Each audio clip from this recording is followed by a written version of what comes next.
पद सूत्र नंबर 10। ते प्रतिप्रसवाः सूक्ष्मः। प्रतिप्रसव, प्रसव क्या होती है? जो एक सूक्ष्म रूप से हम स्थूल रूप में आते हैं, अर्थात प्रसव क्रिया में जो माँ के पेट में हम 9 महीने या उससे ज़्यादा समय हम रहते हैं और रहने के बाद हम अपना जन्म लेते हैं, तो ये प्रसव होती है। प्रसव क्या होती है? सूक्ष्म से हम स्थूल की तरफ आते हैं। और प्रतिप्रसव हम क्या करते हैं? इसमें स्थूल से सूक्ष्म की तरफ जाते हैं। तो ते प्रतिप्रसवाः सूक्ष्मः, अर्थात ते मतलब क्या होता है? वे होता है। और जब हम मुक्ति की तरफ जाते हैं, जब हम ध्यान की तरफ जाते हैं, तो हम सूक्ष्म और सूक्ष्म और सूक्ष्म हम होते जाते हैं। इसलिए बताया गया कि जब क्रिया योग करते हैं या ध्यान जब हम करते हैं या ध्यान योग जब करते हैं, तो हम जो सूक्ष्म जो क्लेश होती है, जो क्लेश क्या होती है, जो सूक्ष्म कर दिए गए हैं, सूक्ष्म किए गए क्लेशों का भी जो बीज होता है, वो निर्भीत समाधि के द्वारा क्या होती है? वो नाश करते हैं। तो क्रिया योग करें, जैसे ईश्वर प्रणिधान हो गया, तो आप स्वाध्याय ईश्वर प्रणिधान क्रिया योग होती है। क्रिया योग या हम ध्यान के द्वारा करें, तो क्रिया योग के द्वारा या फिर ध्यान योग के द्वारा सूक्ष्म किए गए जो क्लेशों को, क्लेश काफी सूक्ष्म हो चुका है लेकिन रहता है, उसको, उस क्लेशों का भी जब निर्भीत समाधि के द्वारा हम क्या करते हैं? उसको नाश कर देते हैं। इसीलिए बहुत ज्ञानी महापुरुष से भी गलतियां हो जाती है, क्योंकि वो सूक्ष्म अवस्था में रहता है। संस्कार जो होती है सूक्ष्म अवस्था में रहता है और वो हमें बाद में हमें दुख देता है, क्लेश देता है। इसलिए कहा गया है कि ते मतलब वे, सूक्ष्म मतलब क्या है? सूक्ष्म अवस्था को।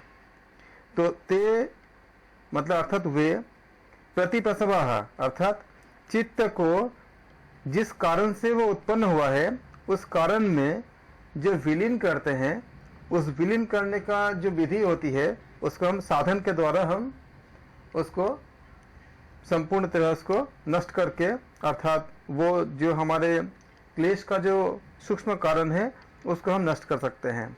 तो क्रिया योग या ध्यान योग के द्वारा सूक्ष्म किए गए क्लेशों का जब हम नाश करते हैं, तो उसका नाश किससे होती है? निर्भीत समाधि के द्वारा चित्त को उसके कारण में, जिस कारण से उत्पन्न होती है, उसमें क्या करते हैं? उसको विलीन कर देते हैं। और जब विलीन करने की जो पूरा प्रक्रिया होती है, ये हम क्रिया योग के द्वारा या फिर ध्यान योग के द्वारा क्षीण कर देते हैं। जब ये क्षीण हो जाती है, तब ये शून्य अवस्था में चली जाती है, अर्थात इसमें लेश मात्र भी क्या होती है? क्लेश का कोई शेष नहीं रह पाता, मतलब अवशेष नहीं रह पाता। और उस समय जब ऐसा होता है, तो उसका नाश क्या होती है? दृष्टा और दृश्य के संयोग का जब अभाव हो जाती है, तब होता है। क्योंकि जब इन दोनों का अभाव होती है, तभी हम प्रतिप्रसव की तरफ जाते हैं और सारे क्लेशों का जो कारण वो समाप्त होकर के समाप्त हो जाती है, क्योंकि उसमें हमें ध्यान में हम मग्न हो जाते हैं। जब ये सारे समाप्त हो जाती है, तब क्लेशों का भी क्या होती है? संपूर्ण समाप्त हो जाती है। क्लेश ने आपका रहता नहीं है, लेकिन जब तक ये समाप्त नहीं होती है, तब तक क्या होती है? क्लेश रह जाता है। इसी को बताया गया कि ते अर्थात वे, प्रतिप्रसवाः सूक्ष्मः, सूक्ष्म करते करते हम इसको, ये स्थिति को हम, इस स्थिति से हम उबर सकते हैं। मतलब जब हमारे क्रिया योग के द्वारा या ध्यान योग के द्वारा हम इसको समाप्त कर देते हैं, तो क्लेश की भी क्या होती है? हमेशा के लिए समाप्त हो जाती है। सूत्र नंबर 11। ध्यान हेय, ध्यान रखो, तो एक होते हैं तद्वृत्तय। ध्यान हेयस्तद्वृत्तय, अर्थात तद्वृत्तय का मतलब होती है कि वो जो स्थूल वृत्तियों, अर्थात जो उस क्लेशों का जो स्थूल वृत्तियों के रूप में होती है, उसको कहते हैं हम लोग तद्वृत्तय कहते हैं। और ध्यान हिया के मतलब क्या होती है? जो नाश करता है, उसको हम हिया कहते हैं, इसको नाश करने योग्य। तो ध्यान के द्वारा क्या करते हैं? वैसे जो स्थूल वृत्तियां होती है उसको नाश करते हैं, नाश यानी वो नष्ट हो जाता है। इसीलिए बोला गया है ध्यान तद्वृत्तयः, अर्थात ध्यान के द्वारा हम वैसे स्थूल वृत्तियों को, मतलब अर्थात उन क्लेशों के जो वृत्तियां होती है उन क्लेशों को हम क्या करते हैं, हम नष्ट करने योग्य होते हैं, उसको हम नष्ट करने में समर्थ हो पाते हैं। क्योंकि आप जानते हो कि जो स्थूल वृत्तियां होती है उसको यदि उसके पहले अगर आप क्रिया योग का करते हो तो क्रिया योग के द्वारा क्या करते हो, उसको जब नाश करते हो तो क्लेश को हम क्या करते हैं, एक छोटे रूप में हम इसको लेके आते हैं। क्रिया योग के द्वारा जब हम तप स्वाध्याय ईश्वर बंधन कर लेते हैं तो ये सूक्ष्म बना देते हैं, और उसके पहले क्या होती है, जब सूक्ष्म करते करते करते करते एकदम जब नेग्लिजिबल हो जाती है तो ये समाप्त हो जाती है। इसलिए या तो क्रिया योग के द्वारा या फिर ध्यान में क्या होती है, क्रिया योग में क्या होती है, ईश्वर प्रणिधान होती है, पूर्ण समर्पण होती है। जब पूर्ण समर्पण हो गया तो हमारे अंदर जितने भी क्लेश थे वो भी समाप्त हो जाती है, क्योंकि हमने उसको भी समर्पण कर दिया ना। मैं आपको परसों में बता रहा था कि एग्जाम्पल के जरिए कि अगर हमारे पास कोई मकान है और हम उस मकान को अगर हमने, जब तक वो मकान मेरा है तब तक उसके अंदर जो भी अच्छे या बुरा है उसके लिए मैं जिम्मेदार हूँ, या वो मेरे नियंत्रण में है। लेकिन अगर उस मकान को अगर हमने किसी को अगर दान कर दिया या हमने किसी को सेल कर दिया, उसके बाद उस मकान से हमारा कुछ नहीं रहता, क्योंकि वो क्या होती है, फिर हमारा रहता ही नहीं है, जिसको दे दिया उसका हो गया। तो सूक्ष्म आपका जो क्रिया योग जब बताते हैं, क्रिया योग का अर्थात क्या होती है, जब ईश्वर प्रणिधान होती है तो हम क्या करते हैं, पूर्णतः समर्पण कर देते हैं। जब हम पूर्णतः समर्पण करते हैं तो जो वृत्तियां होती है वो वृत्तियों को भी हम समर्पण कर देते हैं। तो भगवद गीता में श्री कृष्ण कहते हैं कि हे अर्जुन, तुम मुझ पर पूरी तरह से आत्मसमर्पण कर दो, मैं तुम्हें पाप रहित कर दूंगा। अर्थात उस समय जब हम पूर्ण समर्पण कर देते हैं तो ये हमारे जितने भी क्लेश होती है ये सारे समाप्त हो जाती है। इसलिए कहा गया कि क्रिया योग से या फिर ध्यान से, ध्यान जब करते हैं तो भी क्या होती है, हमारे अंदर के सारा चीज़ें, जब हम धीरे धीरे हम समाधि की तरफ जाते हैं, हम निर्वित समाधि की तरफ, तो निर्वित समाधि से क्लेशों का क्या होती है, हमेशा के लिए, क्योंकि निर्वित समाधि हो चुकी है, फिर क्या होती है, वो नाश हो जाती है। इसीलिए कहा गया कि ध्यान से हम क्या करते हैं, हेय करते हैं। हेय मतलब क्या हुआ कि उसको नाश करते हैं। ध्यान हेयस्थ तद्वृत्तयः, उस वृत्तियों का क्या करते हैं, हम नाश करते हैं। सूत्र नंबर 12, क्लेश कर्म मूलः कर्माशयो दृष्ट जन्म वेदनीयः। क्लेश मूलः कर्माशयो दृष्ट जन्म वेदनीयः। क्लेश मूलः कर्माशयो दृष्ट जन्म वेदनीयः। क्लेश मूल अर्थात क्या होती है, क्लेश का जो मूलक होती है उसको क्लेश मूल कहते हैं। कर्माशय क्या होती है, कर्माशय मतलब पूरे कर्मों का जितने संस्कार है उन संस्कारों का जो एक सेट होती है उसको, अर्थात जो समुदाय होती है उसे हम कहते हैं कर्म संस्कारों का समुदाय कहते हैं। दृष्ट जन्म वेदनीय है, अर्थात दृष्ट मतलब इसमें अर्थात क्या होगा कि जो दृष्ट है अर्थात जो वर्तमान में है, और जो दृष्ट अदृष्ट, दृष्ट मतलब जो अभी दृष्ट देख रहे हैं, दृष्ट ये जो आ देख रहे हो, आकी मात्र इसको आ की तरह पढ़ते हैं। दृष्ट अदृष्ट जन्म वेदनीय है, अर्थात जो दृष्ट है जो वर्तमान में है, और जो अदृष्ट, अदृष्ट कौन सा होगा, जो अभी तक आया नहीं है लेकिन आने वाला है, जो फ्यूचर में होगा। ये दोनों क्या होती है, ये दोनों ही जो है ये जन्मों में क्या होती है, हम भोगने के लिए होती है। क्योंकि जिसको अभी जो कर्म फल हमें भोग रहे हैं वो तो भोग ही रहे हैं, उसको तो भोगना ही है, और जो भविष्य में जो आने वाला होगा उसको भी हमें भोगना है। जो पास्ट में हो चुका है वो तो हो ही चुका है, वो तो हम पूरा भोग ही चुके हैं, उसमें तो हमें कुछ बचा ही नहीं इसमें।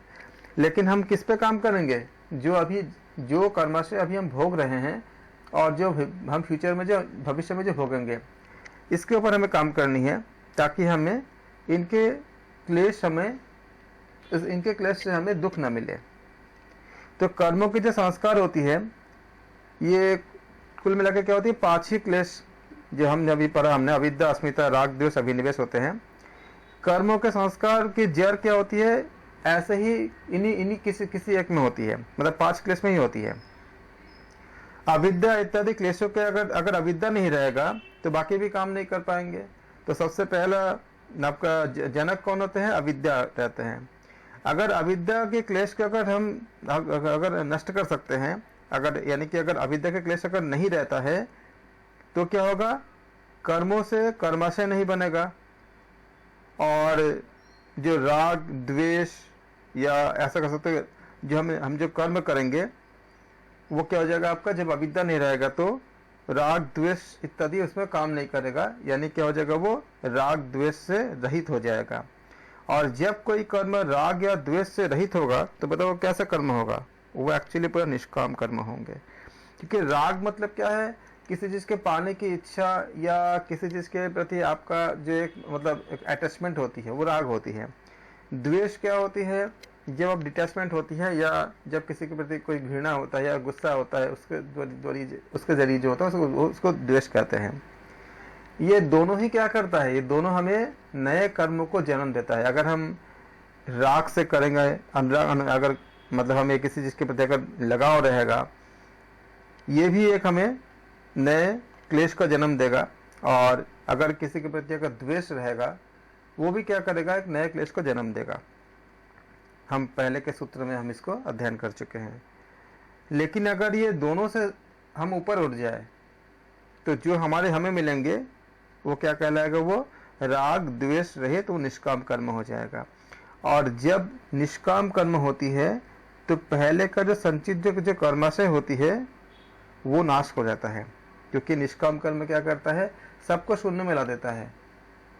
तो जब सब कुछ जब शून्य में आ जाता है तो पहले का जो पूर्व संचित जो कर्म होती है वो भी हमें समाप्त हो जाती है। अगर आप भगवत गीता के चैप्टर नंबर 4 में देखोगे तो चैप्टर नंबर 4 में भी यही बताया गया है भगवत गीता के। ये क्लेश मूलक कर्म जो होती है वो अगर हमें किसी के प्रति अगर राग द्वेष अगर रहता है तो जो कर्म बनेगा उसमें कुछ न कुछ क्लेश होगा। और इस क्लेश को भोगने के लिए क्या होगा? हमें जन्म लेने पड़ते हैं। ये क्लेश जो है हमें अगर ऐसा लगता है कि राग अगर है, अगर अच्छे कर्म है, उसको भी भोगने के लिए हमें पुण्य कर्म को भोगने के लिए भी क्या करने होंगे? जन्म तो लेने ही पड़ेंगे। और जब पुण्य कर्म से हम जन्म लेते हैं तो कुछ अगर हमें अगर कुछ नकारात्मक कुछ गलती हो जाए, कुछ पाप हो जाए, तो फिर वो आपका दोनों मिला के एक मिश्रित कर्म हो जाती है। इसलिए ये क्लेश मूलक जो कर्माशय है, जिस प्रकार इस जन्म में कुछ जितने सारे दुख होती है, जो दुख देता है, उसी तरह से आगे जो भविष्य के जो जन्म होंगे, भविष्य में जो होने वाले जो जन्मों में, वो भी क्या हो जाएगा? आपका दुखदायक होगा। क्योंकि उसमें भी क्या होगा? राग द्वेष इत्यादि रहेगा। तो क्या होगा? हमें कहीं ना कहीं दुख हमें मिलेंगे। इसलिए साधक को इसकी जो शुरुआत है, इसका जो रूट है, उसी को नष्ट कर देना चाहिए। अर्थात सारे जो पहले का जितना क्लेश है उसको हमेशा के लिए नष्ट कर देना चाहिए, नाश कर देना चाहिए। और इसी को बताया गया है क्लेश मूल है, मतलब क्लेश के जो मूल है कर्माशयो, अर्थात उनके जो कर्मों का जो संस्कार संपूर्ण जो समुदाय है, दृष्ट यानी जो अभी जो चल रही है जो वर्तमान में, अदृष्ट यानी जो भविष्य में जो होगा, ये सारे जन्म वेदनीय है। ये दोनों ही प्रकार क्या होती है? हमें नया जन्म को देगा, और नया जन्म में क्या होगा? उसको भोगने के लिए हमें आना पड़ेंगे, जो बहुत क्या होगा? हमें दुखदायी होती है। ये सूत्र नंबर 12। आप लोग इसको सूत्र को भी याद रखेंगे। क्लेश मूल कर्माशयो दृष्ट अदृष्ट जन्म वेदनीय।